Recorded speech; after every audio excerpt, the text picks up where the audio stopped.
You know, addiction isn't the problem, really. It's a symptom. So, hello, everyone. If it's your first time listening, thank you for coming, being here.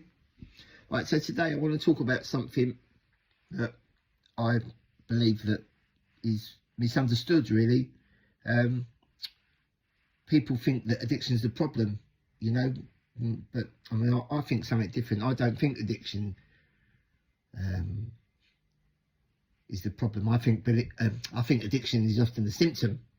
So the real problem is always hidden. You know, it's always underneath. It's always something, isn't it? I think. I mean, I'm not a specialist, but you know, it might be,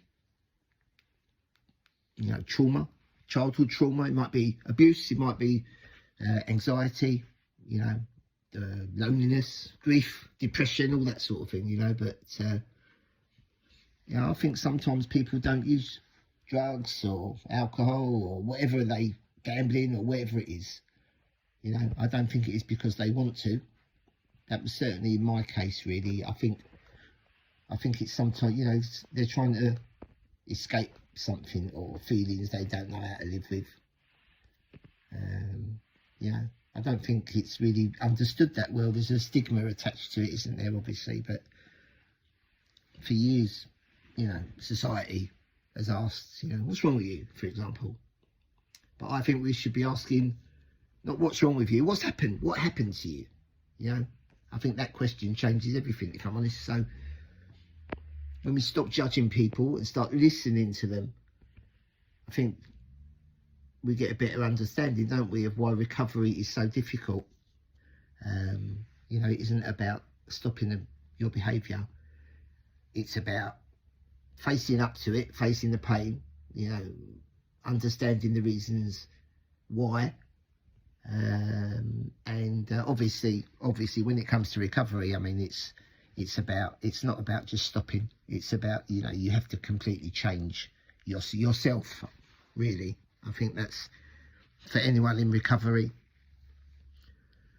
I think it's I don't know whether you agree or not, but you know, it's a complete whole change of lifestyle, isn't it? So you know, I think people think addiction, I'm not sure. I mean, I think people think that addiction, they relate it to like weakness. You know, it makes you weak, or it makes you, you know, like less of a person, or it just, you know, they just see the bad in it, really. I mean, I don't see weakness.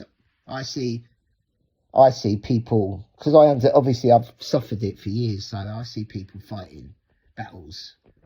Some other people, they don't have the same problems. You know, some people battle in silence. Most people, I think, when it becomes a problem, you become secluded, don't you? So it happens behind closed doors. But, you know, some people put on a brave face. And we're all different, aren't we? But, you know, it doesn't happen. Healing, recovery doesn't happen overnight.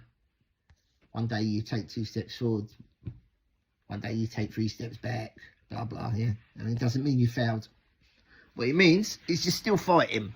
That's the important thing. And if you're still fighting, there's still hope. Never, ever lose hope. A friend of mine always said to me, if you've got hope, you've always got a chance. So if you're listening and you're struggling, you know, this is for all of us, really. You know, you're not your addiction. You know, you're not your mistakes. You know, you're not beyond help. You know, it's about, you know, recovery is difficult.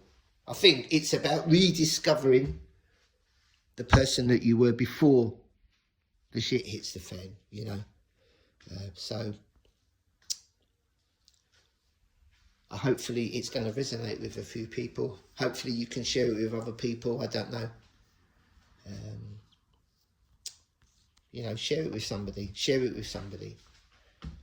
I think talking, sharing it, changes everything. Like I've said previously, you know, one text, one email, one message that I received from somebody that I don't actually know that well, for me, changes everything.